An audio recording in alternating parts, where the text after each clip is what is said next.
ایک بچہ آ گیا، یتیم بچہ.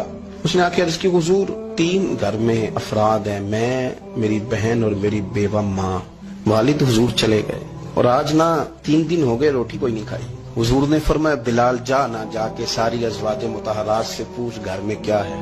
حضرت بلال کہتے ہیں میں سارے گھاری پوچھ آیا، ٹٹول آیا، ٹوٹل 21 کھجوریں نکلی تو لا کے میں نے پیش کر دی تو حضور نے ڈائریکٹ اس کو نہیں دی، نبی پاک نے اپنے ہاتھ پہ رکھ لی اور کہتے ہیں پھر حضور نے نا اپنا منہ مبارک قریب کیا کھجوروں کا. صحابہ خود فرماتے ہیں کہ یہ جو حضور نے منہ مبارک قریب کیا نا تو نبی پاک برکت کی دعا کر رہے تھے. 21 کھجوروں پہ برکت کی دعا ہوئی. حضور نے اس بچے کو بلایا، تھپکی دی، فرمایا لے جا 7 تیری بہن کی. انہیں معمولی نہ سمجھنا ہو تو حضرت بلال کہتے ہیں حضور 3 بھی دے دینا کبھی تو 30 سال ختم ہی نہیں ہوتی. 30 سال گزر جاتے ہیں، نکالتے رہو کھاتے رہو، ختم ہی نہیں ہوتی. حضور نے فرمایا 7 تیری بہن کی، 7 تیری والدہ کی، اور 7 حضور نے اور بھی تلقین فرمائی. فرمایا ایک سویرے کھایا کرنا، ایک شام کو کھایا کرنا.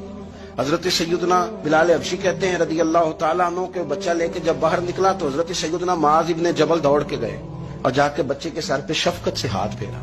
کا فکر نہ کرنا، رب کریم تجھے بہترین سرپرست عطا کرے گا، پتر پریشان نہ ہونا، اللہ تیری مدد کرے گا. صرف حوصلہ دیا، سر پہ دست شفقت پھیرا، بچہ چلا گیا. تو حضور نے فرمایا معاذ ادھر آؤ نا ذرا.